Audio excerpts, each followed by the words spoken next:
I'm the Peculiar Brunette, and today we are doing part 1 of the 12 days of Yule and winter solstice. Today we will be talking all about Yule logs. What is a Yule log and how to make one? I just want to start this off by talking about a giveaway that I'm going to be doing for this series. I am going to be giving away a magical winter solstice gift box to one lucky winner. So all you have to do is subscribe to the Peculiar Brunette YouTube channel right here.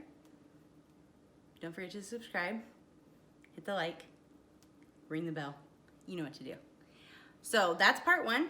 Part 2 is go to Facebook and join our Peculiar tribe at the Peculiar Brunette community. And once you become a member there, you will be automatically entered to be in the giveaway. As I go through each video for the 12 days of Yule and winter solstice, I will be giving more and more sneak peeks for what will actually be in the giveaway box. Okay, so to talk a little bit more about what it is that I'm going to be doing for this 12-part series, basically it's going to be all about Yule and winter solstice, so it doesn't really matter what your religious affiliations are. If you love to celebrate winter and you love to celebrate the holiday season, you are absolutely welcome to join along. It is kind of more pagan-y, celebrating the wheel of the year, but everybody is always welcome. We will be celebrating nature and the longest night of the year. Even now, at the darkest time, we know that each day will bring more light and more warmth. So a lot of you might be asking, what exactly is a Yule log? I know that I told my little sister that I was going to be doing this, and she was like, what the heck is that? I've never heard of such a thing, which honestly really surprised me. But as I talk to more and more people about it, I've realized that not a lot of people know what a Yule log is. So I thought it would be great to give you a history of Yule logs, what we know anyways. I also thought I could do my own twist on creating your own Yule log at home. So when I started researching about Yule logs, I found there to be a lot of conflicting information.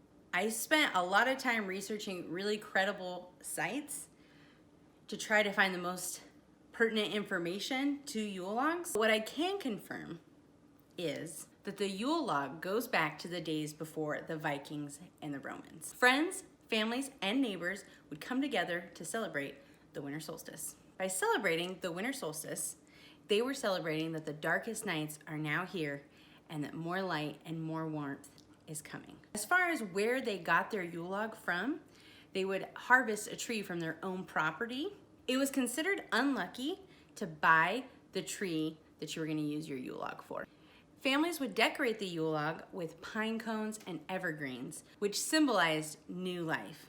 And then they would burn them in their hearth or fireplace, whatever you want to call it. A piece of the Yule log was actually kept, and they would place it underneath of their beds. It was said to ward off misfortune, fires, and even lightning, which makes sense when you consider that most people's houses were made out of wood.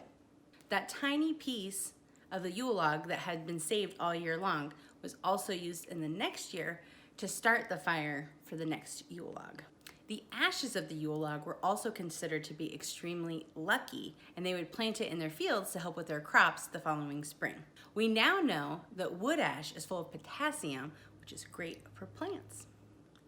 Who'da thunk it? Some people burned different types of trees for their Yule log to symbolize different meanings. For example, birch trees were for fertility, aspen trees were for spiritual understanding, oak trees obviously for wisdom, and pine trees for success and well-being. As Christianity grew, the Yule log continued with those traditions. However, they did it on a much more modest scale because the hearths and fireplaces tended to be a lot smaller.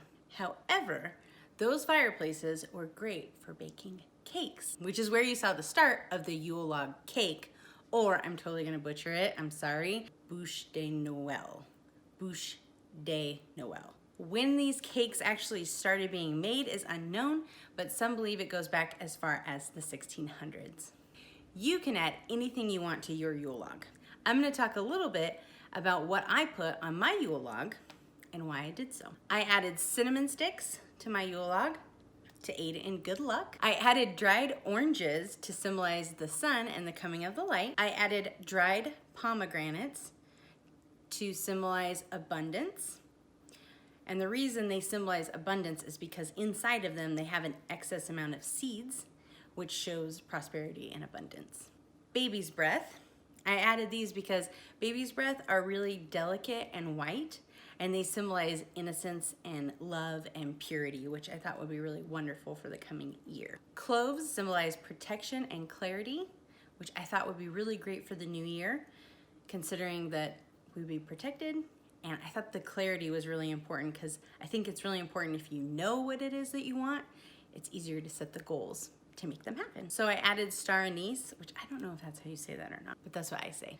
They symbolize good luck, purification, and they open up psychic abilities. So, I mean, hello, who doesn't want that? Everybody could use a little bit of that in their life. I added pine cones. I actually added the scented cinnamon pine cones. One, because I couldn't find any pine cones that I wanted to use, and two, because I thought it would smell really pretty when it burned. I mean, and more cinnamon for good luck. Hello? Heck yeah. I added rosemary. Rosemary is said to purify any negative energy in the air when you burn it, just like you would with a sage stick. I thought this would be very special to add because when we actually burn it in our backyard fire pit, I thought it would be great to clear away any negative energy from last year and clear the way for a positive new year next year. I also wanted to have another option for somebody that doesn't have the ability to actually burn a Yule log either in their fireplace or in like a backyard fire pit. You can make a mini Yule log, which I have a couple examples here.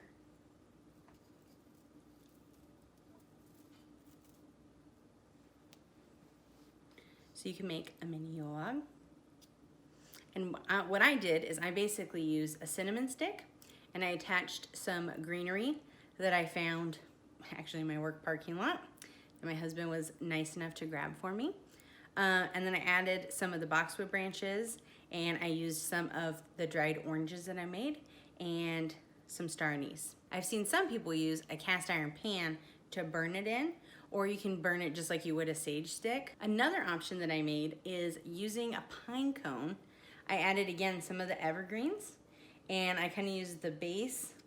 I kind of just used hot glue and I added that to the base of this, which I'll show you a better picture of it. There's a video of it that'll show more of a close-up. And I added a star anise at the top as well. You don't have to burn it. It can be more symbolic. You could hang it in your tree. You can put it on your altar, or you can just have it around your house because it smells really good. So you should definitely do that. If you want more detailed information, you can read my blog post that I attached to this, or you can stay tuned and you can watch my little how-to video on my twist on a Yule log. And as always, stay peculiar.